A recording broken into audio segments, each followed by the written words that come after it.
Hello everyone, welcome back to Sanik classes. तो आज की वीडियो में हम पढ़ेंगे वैदिक सभ्यता के बारे में। और आज का लेक्चर बहुत ज़्यादा इम्पोर्टेंट होने वाला है। वैदिक सभ्यता का परिचय पढ़ेंगे आज की वीडियो में कि वैदिक सभ्यता का उद्भव कैसे होता है और इसका समय काल क्या है। साथ ही वैदिक सभ्यता का विभाजन कितने कालों में किया गया है। और आज का वीडियो लेक्चर बहुत ज़्यादा इम्पोर्टेंट होने वाला है। यहाँ से जो भी कॉम्पिटिटिव एग्जाम है वहाँ बार बार उनमें क्वेश्चंस पूछे जाते हैं और बहुत इंपॉर्टेंट लेक्चर है। तो सबसे पहले हम शुरू करते हैं कि जो वैदिक शब्द है, ये जो वैदिक शब्द है यह वेद से बना है। किससे बना है?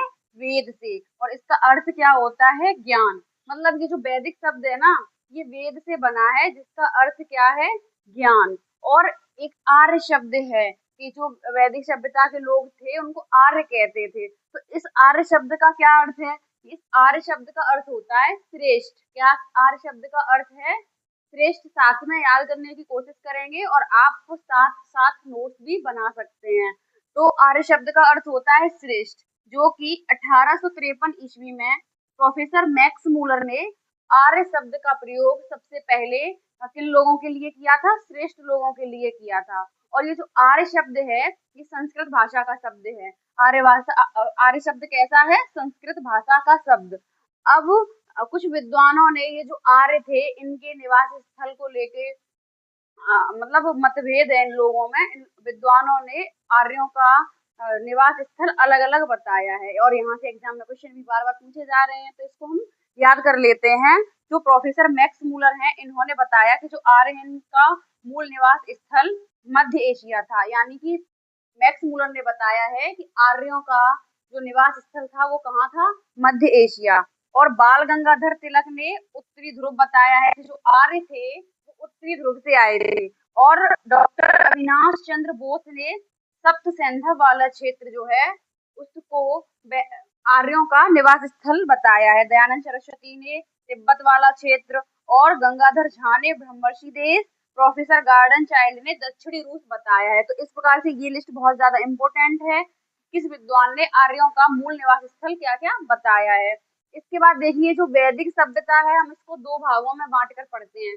वैदिक सभ्यता को हम सामान्यतः दो भागों में बांट कर पढ़ते हैं, जिसमें पहला है ऋग्वैदिक काल जिसका समय 1500 से 1000 ईसा पूर्व माना गया है, और उत्तर वैदिक काल जिसका समय 1000 से 600 ईसा पूर्व माना जाता है।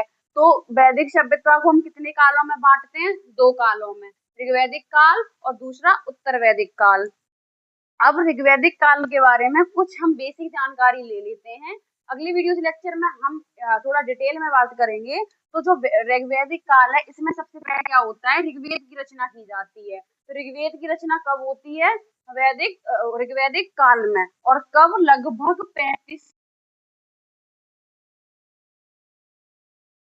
होती है और ऋग्वैदिक काल में। उसके बाद जो वैदिक सभ्यता थी, ऋग्वैदिक काल के लोग थे वो कैसे थे? ग्रामीण हुआ करते थे। एक मिनट।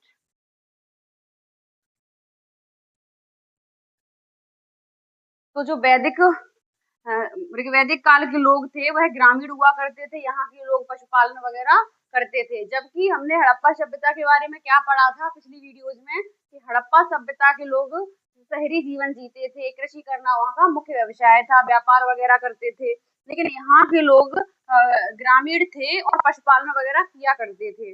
अब वैदिक काल के कुछ देवताओं की जानकारी हमें एक बोगस कोई जो अभिलेख है यहाँ से मिली है, जो कि 1400 ईसा पूर्व एशिया में वरुण, मित्र, नाशत्य इन देवताओं की जानकारी हमें बोगस कोई अभिलेख से मिलती है। बहुत ज्यादा इंपॉर्टेंट है, एग्जाम में यहाँ से क्वेश्चन भी पूछा गया है। इस अभिलेख का नाम याद रखेंगे। उसके बाद एक ईरानी ग्रंथ है अवेस्था। इसमें ऋग्वेद के काफी सारी मतलब ऋग्वेद के बारे में हमें इससे काफी सारी जानकारी मिलती है। क्या ग्रंथ का नाम है? अवेस्था। उत्तर वैदिक काल में बाकी के जो अन्य तीन वेद हैं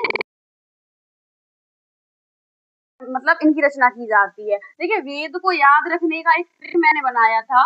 जो 4 वेद हैं मैंने ऐसे बोला था कि इनको ना 2 सहेलियों के नाम से याद कर लेंगे, आशा और रिया।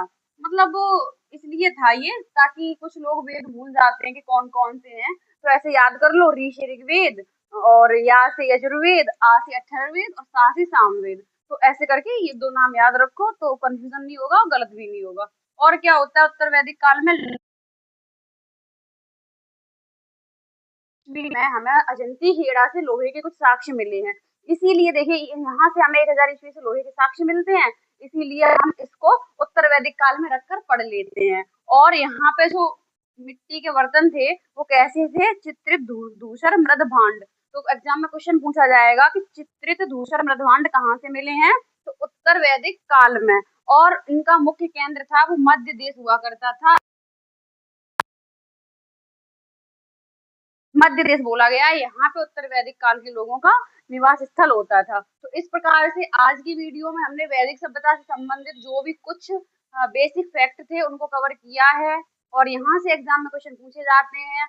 और आगे की वीडियोस में हम वैदिक सभ्यता के और मतलब डिटेल से बात करेंगे। और अगर वीडियो अच्छा लगा हो तो वीडियो को लाइक करें, साथ ही चैनल को सब्सक्राइब करें। मिलते हैं अगली वीडियो में। Thank you.